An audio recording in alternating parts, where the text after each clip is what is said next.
Bonjour, bonjour. Les amis, le grand jour approche, l'ouverture des cinémas, c'est pour dans quelques jours. Ça y est, on peut retourner au cinéma, au cinéma, au cinéma. Pardon?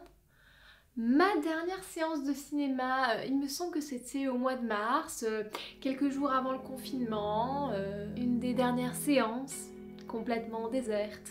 Et je suis allée voir Une sirène à Paris. Je n'ai pu en parler avec personne puisque personne l'avait vu. Voilà. Les surprisiers sont ceux dont le pouvoir d'imagination est si puissant qu'ils sont capables de changer le monde.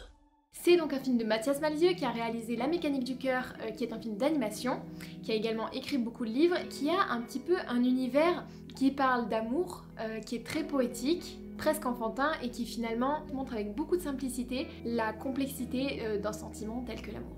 Il y a une grande tendresse particulièrement dans ses livres, donc c'est vrai que j'avais un peu hâte de voir ce film. Gaspard est un crooner et il chante dans le cabaret familial, un cabaret un petit peu clandestin sur une péniche, et il chante des chansons d'amour. Sauf que lui, il a trop souffert en amour, c'est fini, il l'aimera plus jamais. Il va rencontrer, échoué sur les quais de Seine, blessée, Lula, une sirène, qui, elle, n'a qu'un seul moyen de défense contre les hommes, elle les fait tomber amoureux et il leur fait battre le cœur tellement fort qu'il finit par exploser. Donc pas de risque avec Gaspard, lui, il a déjà le cœur brisé. On voit donc la rencontre entre un homme qui a souffert en amour et une sirène qui n'a jamais aimé. Une rencontre à faire exploser le cœur. Au niveau du scénario, moi j'aime beaucoup cette sensibilité, cette poésie, je suis super sensible. J'ai trouvé ça quand même assez similaire à La forme de l'eau en plusieurs points. La naïveté, la poésie, le fait que les personnes extérieures au couple veuillent du mal à la créature, et même certaines similitudes visuelles, à l'exception près que dans l'univers de Mathias Malzieu, tout ce qui pousse aux actions, qu'elles soient bonnes ou mauvaises, c'est l'amour. Ce côté naïf là, même si je l'aime beaucoup, j'ai trouvé qu'il était poussé à certains moments dans une direction qui a fait que ça désamorçait un petit peu les choses. Je me rappelle m'être fait plusieurs fois la réflexion, mais j'ai pas eu peur à aucun moment pour les personnages. Je vous donne un exemple qui est pas tout à fait exact, mais comme ça vous comprenez. À un certain moment, il y a un risque et on se dit vite, vite, vite, il faut que Lula elle retourne dans l'eau dans 2 minutes 53 parce que sinon elle meurt dans d'atroces souffrances. Et en fait non. Pépouze. Voilà, il y a quelques trucs comme ça qui perdent en enjeu. En fait, c'est comme si on avait plusieurs tableaux très jolis, mais le fil rouge qui est entre ces tableaux, il est pas tendu. Il y a un peu du mou, quoi. On se dit... Voilà, ça aurait mérité d'être un poil plus court et surtout un petit peu plus tendu dans le fil de l'action. Au niveau de l'esthétique, c'est vraiment le point fort du film. Moi, ça m'a plu de ouf. Et ça a même su parfois me faire oublier le moumou en question. C'est un cocktail très joli entre Jean-Pierre Jeunet et Michel Gondry que j'adore. Il y a un aspect vraiment très fait à la main presque, que moi, c'est quelque chose qui me touche beaucoup et qui me parle beaucoup. Et en plus dans ce film-là, l'esthétique, elle surfe beaucoup sur une idée qui est mise en valeur mais qui aurait pu l'être un peu plus. Là j'ai trouvé ça un poil superficiel. Et une idée qui m'est chère, qui est vive les fous, vive les comédiens, vive les saltimbanques, vive ceux qui rêvent. Un peu comme dans la chanson de La La Land.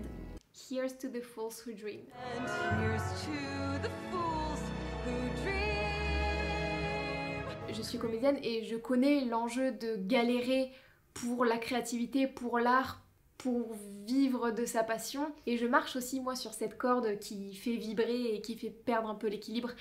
Assez parlé de moi. Par exemple, à un moment donné, Lula, donc la sirène, va se mettre à pleurer et la façon dont c'est monté et filmé fait que on dirait des photos, c'est peut-être même des photos ou alors des plans très très courts où on voit des vraies perles tomber. C'est vraiment très joli, moi c'est une esthétique qui me botte. Il y a vraiment une atmosphère de conte pour les adultes enfants. Ça paraît simple sans l'être, avec beaucoup de poésie. Au niveau du jeu d'acteur, j'ai pas grand chose à dire, je trouve ça assez bien joué. J'ai trouvé Marilyn Lima pas toujours extrêmement juste, mais après ça c'est difficile de juger si c'est la façon dont on lui a demandé de jouer puisque c'est une sirène, c'est un être particulier, etc.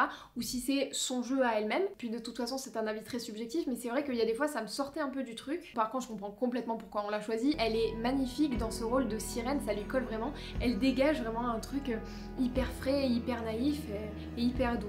En conclusion,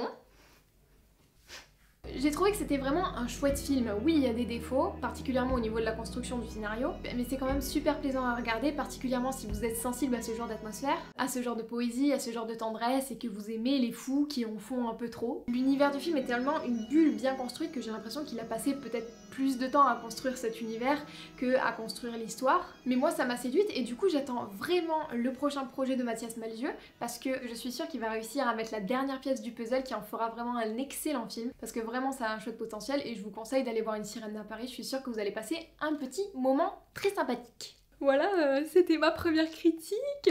Dites-moi si ce film vous tente. Maintenant que les cinémas vont réouvrir, il va y avoir de temps en temps des critiques sur la chaîne, évidemment. J'ai super hâte de voir tous ces nouveaux films. En attendant, si tu as aimé la vidéo, évidemment, tu likes en masse, tu partages, Instagram, Pigeon Voyageur, tout ça.